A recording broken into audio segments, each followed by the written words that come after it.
ठाकुर को पता था कि मैं लंबा नहीं जीऊंगा। ये हाथ मुझे दे दे ठाकुर, शोले का ये डायलॉग और ठाकुर साहब किसे याद नहीं होंगे। शोले के ठाकुर जैसे कठिन रोल को पर्दे पर संजीव कुमार ने जिंदा किया।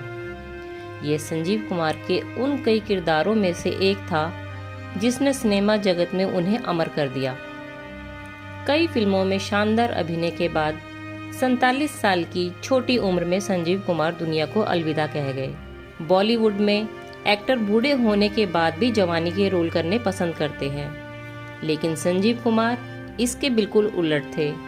उन्हें अपनी उम्र से बड़े या बुजुर्ग रोल करना बहुत पसंद था। हालांकि बूढ़े रोल पसंद करने के पीछे एक दिलचस्प कहानी है जो आज हम आपको बताएंगे। संजीव कुमार ने अपने करियर में आंधी, मौसम, नौकर, नया दिन नई रात, पति पत्नी और वो जैसी तमाम फिल्में की, लेकिन संजीव कुमार को अपनी लंबी आयु पर भरोसा नहीं था। उन्हें इसका पहले से आभास था कि वे ज्यादा समय तक जिंदा नहीं रहेंगे। इसके वजह कोई बीमारी नहीं बल्कि कुछ और ही थी। दरअसल संजीव कुमार के परिवार के पुरुष 50 साल से ज्यादा तक नहीं जी पाते थे। एक्टर के छोटे भाई निखिल का निधन उनसे पहले हो गया था और दूसरे भाई किशोर का निधन संजीव कुमार की मृत्यु के बाद हो गया था।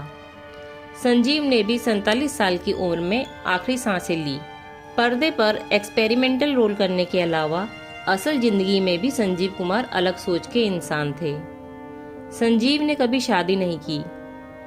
मीडिया रिपोर्ट्स की माने तो वे महिलाओं पर शक किया करते थे।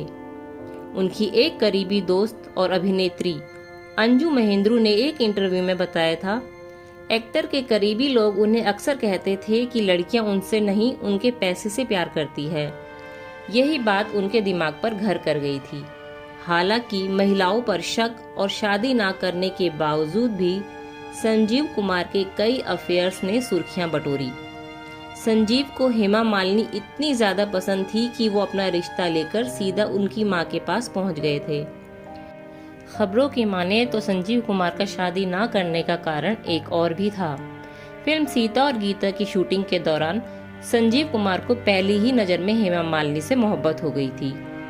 वह हेमा मालिनी का हाथ मांगने के लिए उनके घर भी गए थे, लेकिन अभिनेत्री की मां ने अपनी बिरादरी का हवाला देकर रिश्ते से इनकार कर दिया था। इससे संजीव कुमार इस कदर टूटे कि उन्होंने ताउम्र शादी नहीं करने का फैसला ले लिया और उन पर जान लुटाने वाली सुलक्षणा पंडित के प्यार को भी ठुकरा दिया। संजीव कुमार 70 के दशक के टॉप स्टार्स में शुमार रहे। वह उस वक्त अन्य हीरो से भी ज्यादा मेहनताना पाते थे। वह एक हरफन मौला स्टार थे जिन्होंने रोमांटिक से लेकर थ्रिलर फिल्में तक की। दोनों फिल्मों के लिए उन्होंने नेशनल अवार्ड तक जीते। सब कुछ अच्छा चल रहा था, लेकिन एक वक्त ऐसा आया जब संजीव कुमार को फिल्में मिलना बंद हो गई। इस वजह से वे डिप्रेशन में चले गए। लेकिन जब 6 नवंबर 1985 में संजीव कुमार की मौत हुई तो उनकी 10 से भी ज्यादा फिल्में रिलीज हुई थी, जिनमें से कुछ हिट रही।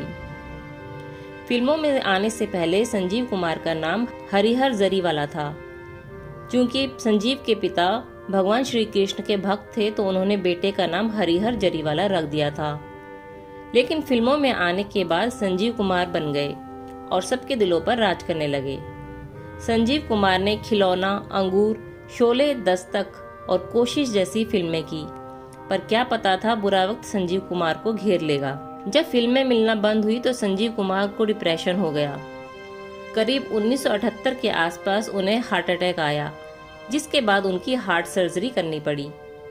संजीव कुमार आखिरी दिनों में एकदम तन्हा हो गए थे। संजीव कुमार के भतीजे उदय जरीवाला ने दैनिक भास्कर को दिए एक इंटरव्यू में इसकी वजह बताई। साथ ही यह भी बताया कि संजीव कुमार का आखिरी वक्त कैसे रहा था। उदय जरीवाला से जब पूछा गया कि क्या सच है कि उनके परिवार के सभी पुरुषों की मौत 50 साल की उम्र से पहले हो जाती थी, तो उन्होंने इसे सच बताया। उदय जरीवाला ने कहा कि पिछले कुछ समय से ऐसा ही हो रहा था। दादा और संजीव कुमार के अलावा उनके पिता की मौत भी 47 और 50 साल की उम्र में हो गई थी। उदय जरीवाला ने आगे कहा कि पर अब ऐसा नहीं है क्योंकि वह 50 साल से अधिक के हो गए हैं। संजीव कुमार का 6 नवंबर 1985 को निधन हो गया था। हार्ट अटैक आने के बाद से संजीव कुमार की सेहत को लेकर और एहतियात बरती जाने लगी थी। उदय जरीवाला ने बताया कि संजीव कुमार के कमरे में हर किसी को जाने की इजाज़त नहीं थी। उनके कमरे में घंटी लगाई गई थी। एक्टर जब घंटी बजाते तो ही कोई अंदर जाता था। पूरी एहतियात और परहेज के साथ संजीव कुमार ने 5 साल निकाल लिए थे। उन्होंने फिल्मों की शूटिंग भी शुरू कर दी थी, लेकिन 5 नवंबर 1985 को सब बदल गया। उस दिन वह फिल्म कत्ल की शूटिंग और फिर डबिंग का काम करने के बाद रात को पार्टी में चले गए और फिर वहां से प्रोड्यूसर नारी शिप्पी की बेटी के घर खाने पर चले गए। वहां से वह सुबह 4 बजे लौटे। उदय जरीवाला ने बताया कि हाउसकीपर को लगा कि संजीव कुमार देर से उठेंगे, इसी कारण उन्हें किसी ने उठाया नहीं। थोड़ी देर बाद जमुना दास जी आए और हाउसकीपर से उनके बारे में पूछने के बाद कमरे में चले गए। वहां उन्होंने देखा कि संजीव कुमार उल्टियां कर रहे थे। जमुना दास तुरंत डॉक्टर को लाने चले गए। उसी बीच एक्टर सचिव पिलगांवकर भी वहां आए और जब उन्हें पता चला कि डॉक्टर को बुलाया गया है तो वह घबरा गए। जब डॉक्टर के साथ सभी लोग संजीव कुमार के कमरे में पहुंचे तो देखा वह जमीन पर पेट के बल पड़े थे। उनके बगल में सॉर्बिट्रेट टैबलेट की शीशी पड़ी थी। डॉक्टर ने तुरंत ही संजीव कुमार को सीपीआर दिया, पर संजीव कुमार तब तक इस दुनिया से जा चुके थे। संजीव कुमार अपनी मौत को लेकर हमेशा चिंतित रहते थे। वह कहते थे कि उनकी उम्र ज्यादा लंबी नहीं होगी। वह जिंदगी के 50 साल पूरे करने से पहले ही इस दुनिया को अलविदा कह देंगे, और हुआ भी यूं ही। इसके पीछे वह अपनी फैमिली हिस्ट्री का हवाला देते थे।